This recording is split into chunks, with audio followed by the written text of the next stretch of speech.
Hey Murli, morning. Hi, morning.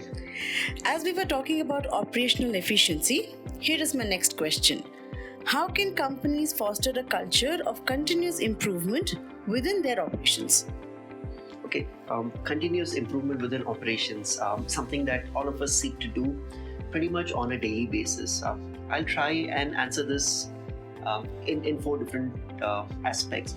First one is leadership.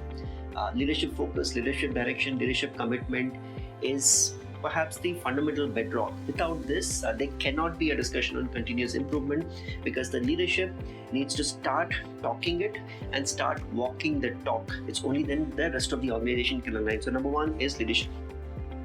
Number two is the team, right? How will you motivate people and give them the right tools, or maybe even some ways, and empower them in order to be able to execute to some of the goals and plans and strategies that the leadership lays out, because people need to connect with what they're being asked to do under the guise of continuous improvement, right? It can't just be another task that they're doing. They can't see this as a burden. So how do you kind of create the right incentive mechanism?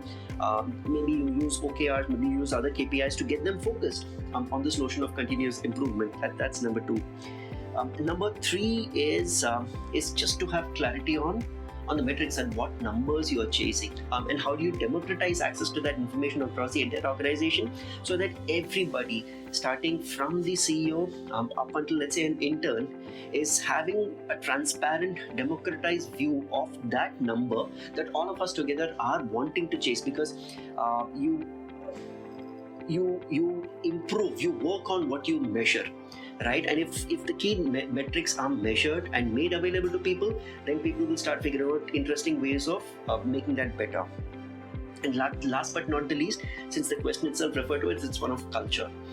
It's one of culture where let's say failure is not looked down upon, where you seek every opportunity to celebrate small wins while at the same time not punish people for taking a risk, for experimenting and maybe things not working, because there cannot be continuous improvement without experimentation, without taking a little bit of a punt on a few things. And hence that culture of celebrating small wins, as well as this culture of learning and experimentation, become this ingredient of the larger thing. So boiling down to four things again: leadership direction and commitment, having engaged people, having the right metrics and the feedback loops to continuously improve, and last but not the least is this culture of experimentation.